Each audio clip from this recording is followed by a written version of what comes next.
성경 읽어주는 김지연입니다. 오늘은 성막 이야기 황금의 집에서 성소 두 번째 이야기를 읽어드리겠습니다. 동역자 출애굽기 31장 1절부터 11절. 이 성막을 짓는 데는 굉장한 지혜와 재주와 기술이 필요했습니다. 목재를 다루는 기술, 주조술, 금속을 깎아 물리는 기술 등 이 일을 하도록 하나님이 부르신 두 사람은 부살렐, 하나님의 그늘 아래라는 뜻과 오홀리압, 나의 장막은 아버지란 뜻입니다. 성경에서는 사람의 인품을 그 사람이 지닌 이름으로 자주 나타냅니다. 그들의 이름이 뜻하듯 그들은 하나님과의 깊은 사귐 속에 살았음을 알 수 있습니다. 우리는 또한 부살렐에 관해서 하나님의 신을 그에게 충만하게 하여 라고 기록한 것을 읽을 수 있습니다. 오홀리압만이 그를 도운 것이 아닙니다.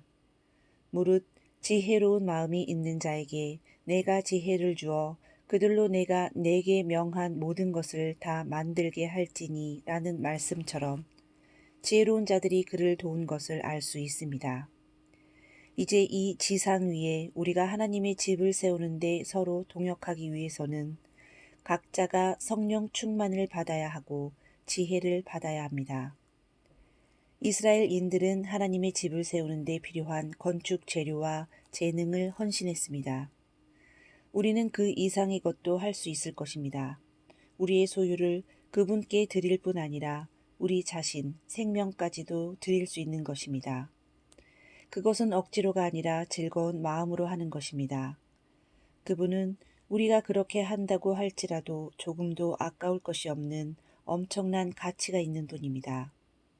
우리 자신을 위해 어떤 것을 소유하면 그것은 곧 없어지고 잃어버리게 되지만 그것을 그분께 드리면 풍성한 결실을 맺게 하시며 우리의 영원한 소유로 남겨주십니다. 부녀자 누가 성막의 휘장을 짜고 수놓았던가요? 그것 또한 대단한 일이었음에 틀림없습니다. 이처럼 중요한 일을 여자들이 했습니다. 여자들은 성막 안에서 제사장들이 하는 일이나 레위인들이 하는 봉사를 할 수는 없었습니다. 그러나 하나님은 그들의 예민한 손가락에 맞는 특별한 임무를 주셨던 것입니다. 그것은 그분의 거처를 보호하는 휘장을 짜는 일이었습니다. 오늘날은 어떠한가요? 오늘날도 신실한 자매들에게 하나님의 성전인 성도들의 옷을 입히는 특별한 임무를 맡기셨습니다. 자신의 외모만을 꾸미는 것이 아니라 온 가족의 외모를 아름답게 하는 것입니다. 그 일은 자녀들로부터 시작됩니다. 자녀들의 옷을 입히는 것을 통해 그들에게 경건을 가르치게 됩니다. 자녀들이 어떠한 옷을 입으며 용모가 어떠하냐는 어머니의 영향이 큽니다. 특히 아버지가 어떻게 보이는가도 어머니에게 달렸습니다. 온 가족이 하나님의 뜻을 따라 옷을 입는 것은 어머니가 결정합니다. 하나님이 거하시는 곳, 교회의 외부를 아름답게 끊임없이 수놓은 여인들의 아름다운 일들이여. 마치 이스라엘 부녀들이 그리스도의 영광을 상징하는 휘장을 수놓았듯이 그리스도 안에서 자매는 그녀의 행동으로, 태도로, 말씨로, 그녀의 인품으로 예수 그리스도의 향기를 나타낼 수 있습니다. 그러면 성소 안으로 들어가 보겠습니다. 성소 안에는 어떤 성물들이 있습니까? 등대, 진설병 상, 금 향단이 있습니다. 등대 출애굽기 25장 31절부터 40절. 성소 안에서 첫 번째로 눈에 띄는 것은 빛, 즉 등대입니다. 하나님은 빛이십니다. 그리스도는 세상의 빛이셨습니다. 등대는 정금으로 만들었는데 주조한 게 아니고 공교한 금세공 기술로 금 한 달란트를 쳐서 만들었습니다. 정금이 계속 두들겨지고 또 두들겨졌던 것입니다. 참 빛이신 그분이 고난을 당하고 치심을 받았는데 더욱이 하나님의 강한 진노의 심판을 받으셨습니다. 등대의 줄기에는 6개의 팔이 달려 있습니다. 7개의 등잔이 그 위에서 어둠 가운데 빛을 비춥니다. 등잔은 성령을 상징하는 올리브유로 가득 차 있습니다. 그리스도와 연합되어 있는 성도도 이와 같습니다. 그들은 성령을 통해서만 이와 같이 빛을 발할 수 있는 것입니다. 등잔마다 각기 손질이 필요했습니다.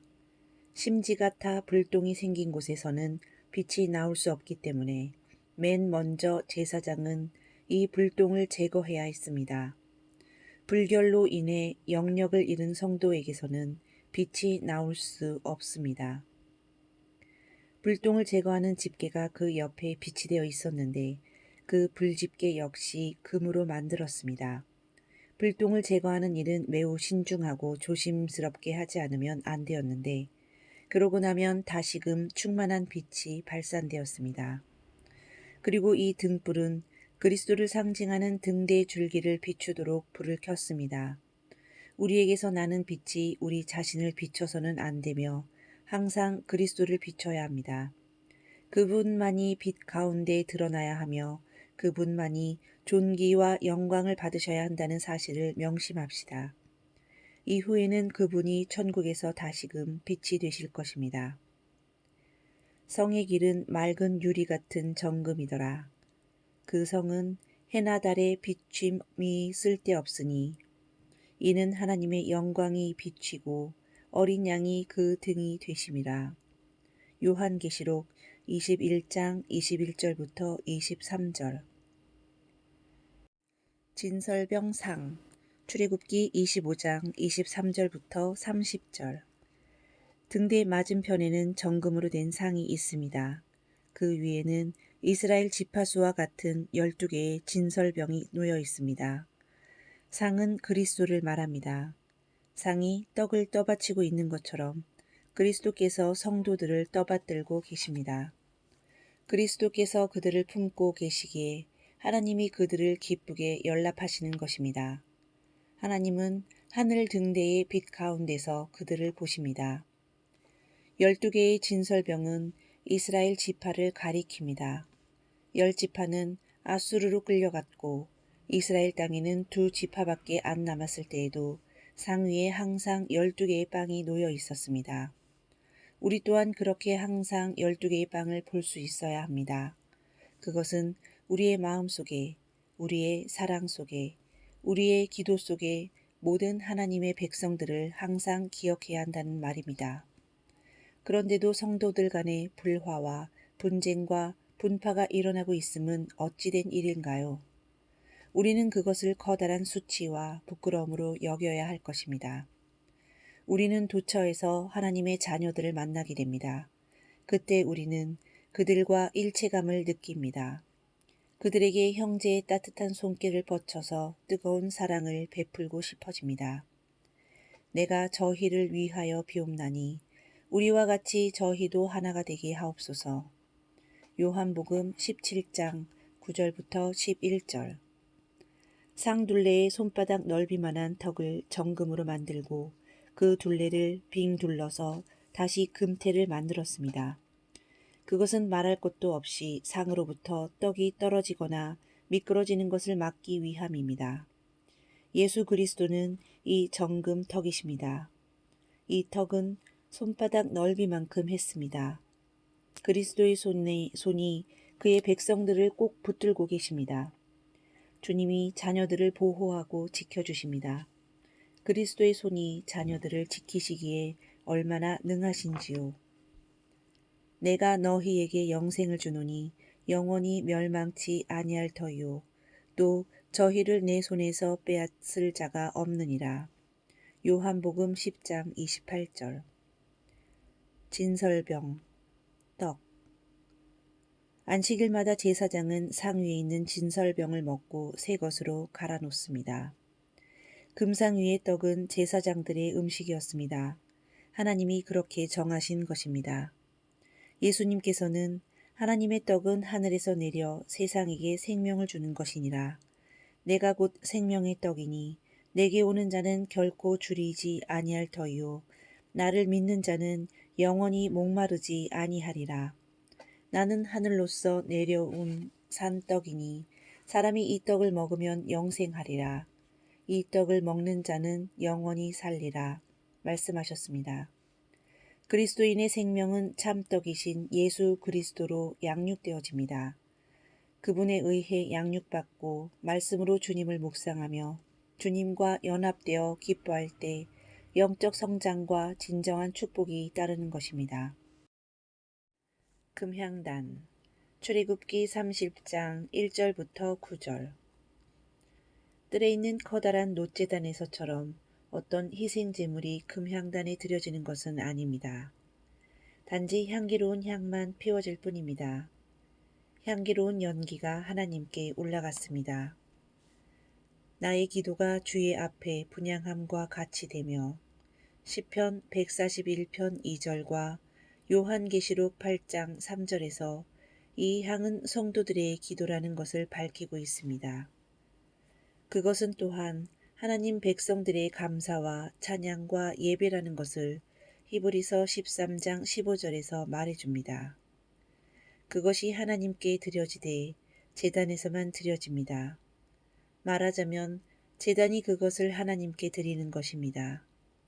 그와 같이 그리스도께서 우리의 감사와 기도를 하나님께 드립니다. 그것이 직접 우리들에게서 나온다면 하나님은 결코 연락하실 수 없습니다. 그리스도께서 그것을 정결하고 거룩하게 하셔야만 하나님이 연락하실 수 있기 때문입니다. 이와 같이 믿는 자마다 각기 제사장으로서 하나님 앞에 그렇게 가까이 나아갈 수 있습니다. 이뿐만 아니라 성도들은 예수 그리스도로 말미암아 하나님이 기쁘게 받으실 신령한 제사를 드릴 거룩한 제사장이 되어야 하는 것입니다. 안식. 나의 왕 나의 하나님 만군의 여호와여, 주의 제단에서 참새도 제 집을 얻고 제비도 새끼들 보금자리를 얻었나이다 라고 시편 84편 3절에서 말씀하고 있습니다. 주의 집에 거하는 자가 복이 있나이다 라는 말씀을 시편 기자는 덧붙이고 있습니다. 제단은 두 개가 있었습니다. 처음에는 뜰에 있는 놋제단에서 안식을 찾았습니다. 그것은 십자가에서의 속죄 받음을 의미합니다. 그것은 신앙생활의 첫 출발을 말합니다. 당신은 십자가를 통해 안식을 얻었습니까? 그 후에는 기도와 예배로 금향단에서 안식을 찾는 것입니다. 예배는 우리가 드릴 수 있는 최상의 것입니다. 이 예배는 영원히 끝나지 않을 것입니다. 우리가 이 땅에서 찬양의 제물을 드리는 것이 천국에서도 영원히 계속될 것입니다. 향. 향은 하나님의 명령에 따라 4가지 성분을 정확히 섞어 만들었습니다. 어느 누구도 그것을 본떠서 만들거나 냄새를 맡아서도 안 됩니다. 그 향은 마치 독생자의 지극히 충만한 영광의 기쁨이 아버지께만 속한 것과 같이 하나님만을 위하여 있는 것입니다. 아버지는 항상 넘치는 사랑으로 아들을 보십니다. 이는 내 사랑하는 아들이요 내 기뻐하는 자라. 마태복음 3장 17절. 번제단에서는 그리스도께서 완성하신 속죄 사업을 보았는데 향 속에서는 그분의 어떠하심을 보게 됩니다. 그분이 하시고 이루신 일도 중요하지만 여기서는 그분의 인격이 더 문제가 되는 것입니다. 한 사람의 인격은 그 사람이 행한 일보다도 중요하지 않겠습니까? 여기서 우리는 그분의 위대하심과 그분의 놀라우신 사랑과 많은 영광들을 생각하게 됩니다. 우리는 제사장으로서 그리스도에게서 발견하고 경탄한 모든 것들을 하나님께 바칠 수 있습니다. 우리는 주님 안에서 발견한 것들로 충만해지며 그분의 인격 안에서 온전히 기뻐하며 그것을 아버지께 아뢰도록 합시다. 이렇게 함으로써 우리는 성부와 성자와 사귐을 갖게 되는 것입니다. 물론 아무리 해도 그분이 이루신 구속과 우리에게 주신 예배는 감사 이상의 것입니다. 그것은 아드님의 어떠하심과 아름다움, 그분의 사랑, 그분의 거룩하심과 영광의 부요를 아버지와 함께 누리는 것을 말합니다.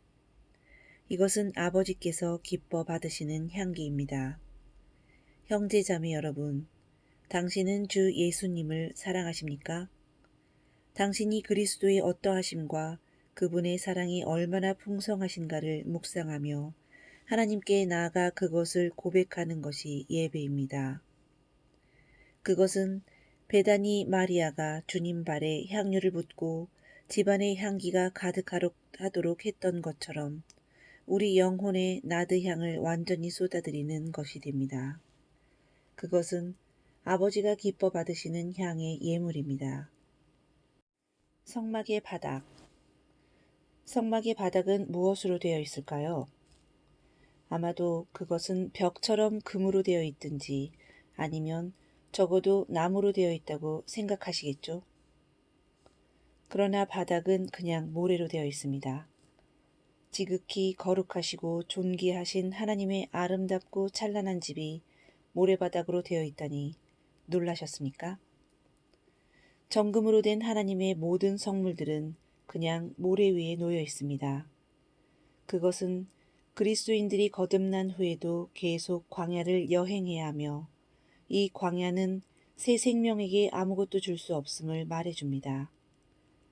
그들은 전진해 나갑니다. 여러 가지 어려움이 따르기도 합니다.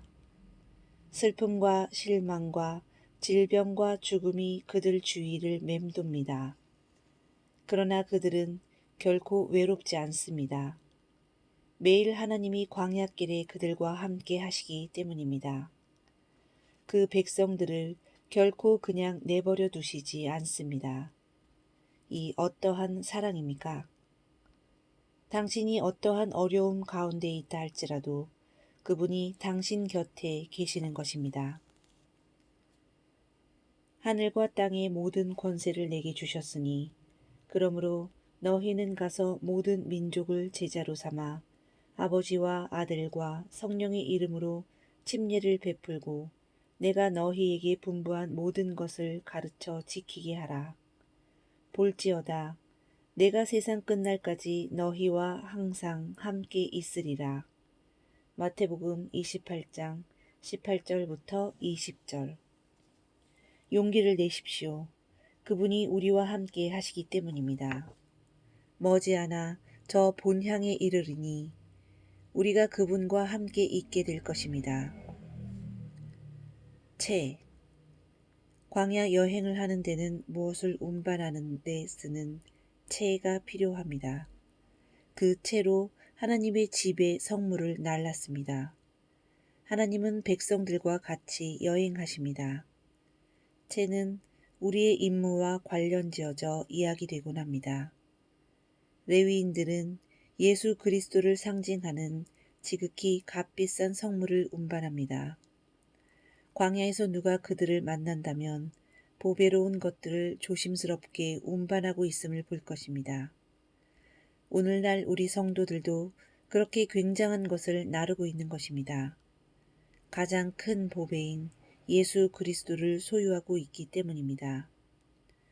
우리는 다른 사람들에게 그분이 어떠한 분이며 우리가 그분 안에서 어떠한 것을 소유하고 있는가를 보여야 합니다.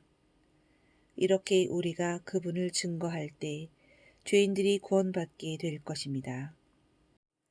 당신은 그렇게 하고 계십니까? 당신의 어깨 위에 채가 놓쳐 있습니까? 사람들은 당신을 통하여 죄인을 구원하시는 하나님의 사랑의 복음을 듣게 됩니다. 이 복음을 전파하는 일에 기쁨으로 동참하시지 않겠습니까?